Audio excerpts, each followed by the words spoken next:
छठा अध्याय भगवत कथा और भगवत भक्ति का महात्म्य। श्री व्यास जी कहते हैं, शौनक आदि ब्रह्मवादी ऋषियों के ये प्रश्न सुनकर रोमहर्षण के पुत्र उग्रश्रवा को बड़ा ही आनंद हुआ। उन्होंने ऋषियों के इस मंगलमय प्रश्न का अभिनंदन करके कहना आरंभ किया।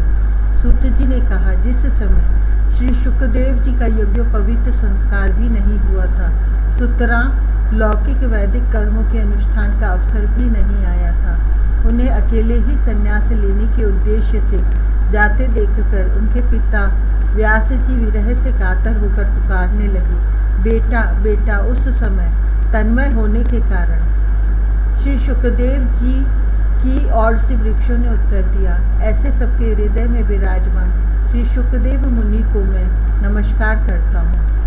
यह श्रीमद् भागवत अत्यंत गोपनीय रहस्यात्मक पुराण है। यह भगवत स्वरूप का अनुभव कराने वाला और समस्त वेदों का सार है। संसार में फंसे हुए जो लोग इस घोर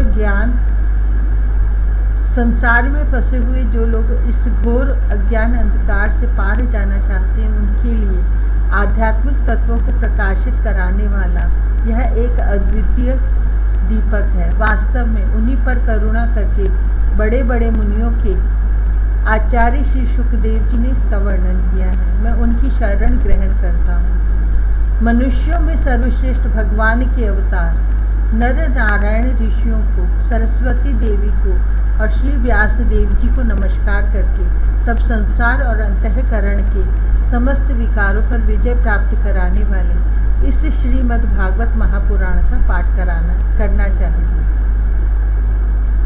ऋषियों, आपने संपूर्ण विश्व के कल्याण के लिए यह बहुत सुंदर प्रश्न किया है, क्योंकि यह प्रश्न श्री कृष्ण के संबंध में है और इससे भली भांति आत्मशुद्धि हो जाती है। मनुष्यों के लिए सर्वश्रेष्ठ धर्म वही है जिससे भगवान श्री कृष्ण में भक्ति हो, भक्ति भी ऐसी जिसमें किसी प्रकार की कामना न हो और जो नित्य निरंतर बनी रहे। ऐसी भक्ति से हृदय आनंद स्वरूप परमात्मा की उपलब्धि करके कृत्य हो जाता है। भगवान श्री कृष्ण में भक्ति होते ही अनन्य प्रेम से उनमें चित्त जोड़ते ही निष्काम ज्ञान और वैराग्य का आविर्भाव हो जाता है। धर्म का ठीक अनुष्ठान करने पर भी यदि मनुष्य के हृदय में भगवान की लीला कथाओं के प्रति अनुराग उदय न हो तो वह नीरा श्रम ही श्रम है। धर्म का फल है मोक्ष। उसकी सार्थकता अर्थ प्राप्ति में नहीं है। अर्थ केवल धर्म के लिए है। भोग विलास उसका फल नहीं माना गया है। भोग विलास का फल इंद्रियों को तृप्त करना नहीं है।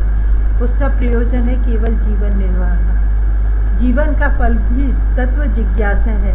बहुत कर्म करके स्वर्ग आदि प्राप्त करना उसका फल नहीं है। तत्ववेत्ता लोग ज्ञाता और ज्ञेय के भेद से रहित अखंड अद्वितीय सच्चिदानंद स्वरूप ज्ञान को ही तत्व कहते हैं। उसी को कोई ब्रह्म, कोई परमात्मा और कोई भगवान के नाम से पुकारते हैं। श्रद्धालु मुनिजन भागवत श्रवण से प्राप्त ज्ञान वैराग्य युक्त भक्ति से अपने हृदय में उस परम तत्व रूप परमात्मा का अनुभव करते हैं। शौनक आदि ऋषियों, यही कारण है कि अपने अपने वर्ण तथा आश्रम के अनुसार मनुष्य जो धर्म का अनुष्ठान करते हैं उसकी पूर्ण सिद्धि इसी में है कि भगवान प्रसन्न हो। इसलिए एकाग्र मन से भक्त वत्सल भगवान का ही नित्य निरंतर श्रवण, कीर्तन, ध्यान और आराधन करना चाहिए। कर्मों की गांठ बहुत बड़ी कड़ी है। विचारवान पुरुष भगवान के चिंतन की तलवार से उस गांठ को काट डालते हैं, तब भला ऐसा कौन मनुष्य होगा जो भगवान की लीला कथा में प्रेम न करे। शौनक आदि ऋषियों, पवित्र तीर्थों का सेवन करने से महत सेवा, तदंतर श्रवण की इच्छा, फिर श्रद्धा, तत्पश्चात भगवत कथा में रुचि होती है। भगवान श्री कृष्ण के यश का श्रवण और कीर्तन दोनों पवित्र करने वाले हैं। वे अपनी कथा सुनने वालों के हृदय में आकर स्थित हो जाते हैं और उनकी अशुभ वासनाओं को नष्ट कर देते हैं, क्योंकि वे संतों के नित्य सुहृद हैं। जब श्रीमद् भागवत अथवा भगवत भक्तों के निरंतर सेवन से अशुभ वासनाएं नष्ट हो जाती हैं, तब पवित्र कीर्ति भगवान श्री कृष्ण के प्रति स्थायी प्रेम की प्राप्ति होती है।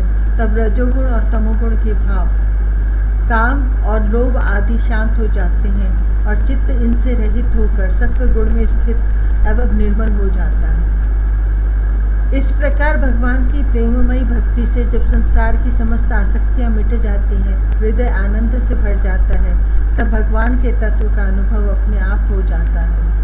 हृदय में आत्मस्वरूप भगवान का साक्षात्कार होते ही हृदय की ग्रंथि टूट जाती है, सारे संदेह मिट जाते हैं और कर्म बंधन क्षीण हो जाता है। इसी से बुद्धिमान लोग नित्य निरंतर बड़े आनंद से भगवान श्री कृष्ण के प्रति प्रेम भक्ति करते हैं, जिससे आत्म प्रसाद की प्राप्ति होती है।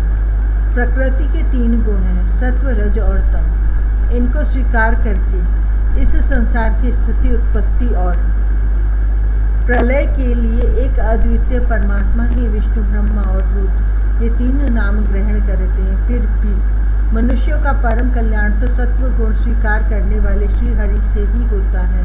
जैसे पृथ्वी के विकार, लकड़ी की अपेक्षा धुआं श्रेष्ठ है और उससे भी श्रेष्ठ है अग्नि, क्योंकि वेदोक्त यज्ञ यागादि के द्वारा अग्नि सद्गति देने वाला है। वैसे ही तमोगुण से रजोगुण श्रेष्ठ है और रजोगुण से भी सत्वगुण श्रेष्ठ है, क्योंकि वह भगवान का दर्शन कराने वाला है। प्राचीन युग में महात्मा लोग अपने कल्याण के लिए विशुद्ध सत्वमय भगवान विष्णु की ही आराधना किया करते थे।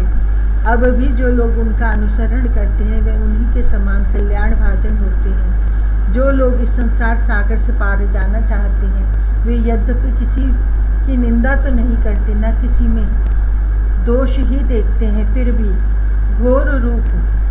घोर रूप वाले तमोगुणी, रजोगुणी, भैरव आदि भूतपतियों की उपासना न करके सत्वगुणी विष्णु भगवान और उनके अंश काल स्वरूपों का ही भजन करते हैं। परंतु जिसका स्वभाव रजोगुणी अथवा तमोगुणी है, वे धन, ऐश्वर्य और संतान की कामना से भूत, पितर और प्रजापतियों की उपासना करते हैं, क्योंकि इन लोगों का स्वभाव उन भूतादि से मिलता जुलता होता है।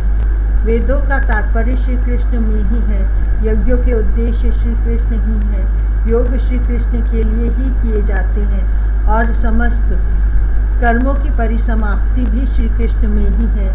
ज्ञान से ब्रह्म स्वरूप श्री कृष्ण की ही प्राप्ति होती है। तपस्या श्री कृष्ण की प्रसन्नता के लिए ही की जाती है।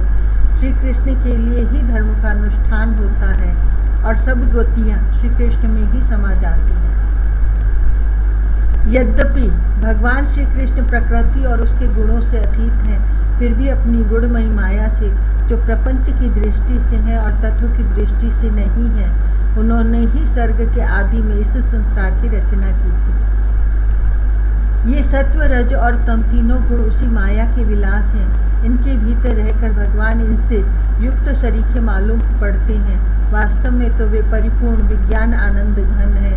अग्नि तो वस्तुतः एक ही है, परंतु जब वह अनेक प्रकार की लकड़ियों में प्रकट होती है तब अनेक सी मालूम पड़ती है। वैसे ही सबके आत्मरूप भगवान तो एक ही है, परंतु प्राणियों की अनेकता से अनेक जैसे जान पड़ते हैं। भगवान ही सूक्ष्म भूत, तन्मात्रा, इंद्रिय तथा अंतःकरण आदि गुणों के विकारभूत भावों के द्वारा नाना प्रकार की योनियों का निर्माण करते हैं और उनमें भिन्न भिन्न जीवों के रूप में प्रवेश करके उन योनियों के अनुरूप विषयों का उपभोग करते कराते हैं। वे ही संपूर्ण लोकों की रचना करते हैं और देवता, पशु, पक्षी, मनुष्य आदि योनियों में लीलावतार ग्रहण करके सत्व गुण के द्वारा जीवों का पालन पोषण करते हैं।